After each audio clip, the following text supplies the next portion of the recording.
लक्ष्मी निवास मालिकेच्या आजच्या भागामध्ये आपल्याला असं बघायला मिळालं की आता जान्हवी जयंतची परीक्षा घेत असते आणि त्याच्यासाठी आता जान्हवीने जयंतला कॉफी डेटवर बोलवलेलं असतं आणि तिथेच तिचे कॉलेजचे खूप सारे मित्र आलेले असतात. ते जान्हवीला चिटकून बसतात आणि सेल्फीसुद्धा काढत असतात. जयंतला प्रचंड राग येतो, पण जयंत संयम दाखवतो.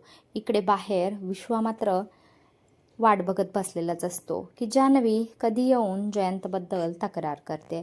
तेवढ्यात संतोषसुद्धा विश्वाला शोधत असतो.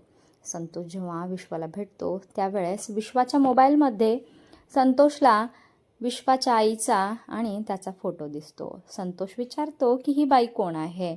त्यावेळेस विश्वा म्हणतो की ते महत्त्वाचं नाही, ती माझी आई आहे.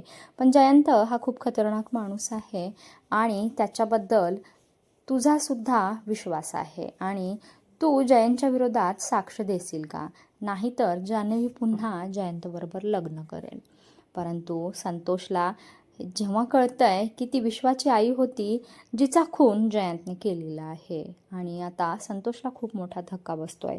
संतोष आता विश्वाला जयंतचं रहस्य सांगणार आहे. तो म्हणतो की तुझ्या आईचा कसा काय मृत्यू झालेला आहे ते तुला माहिती आहे का? त्याच्याबद्दल माझ्याकडं खूप सारे खुलासे आहेत.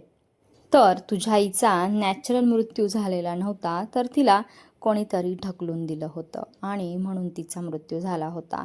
परंतु आत्ता मला हे सगळं सांगायला वेळ नाही, नंतर कधीतरी, असं म्हणून संतोष तिथून निघून जातो. आता विश्वाच्या डोक्यामध्ये खूप सारे विचार येऊन जातात. काय आता विश्वा आईच्या खुनाच्या रहस्यापर्यंत पोहोचेल का, हे पाहणं रंजक ठरेल.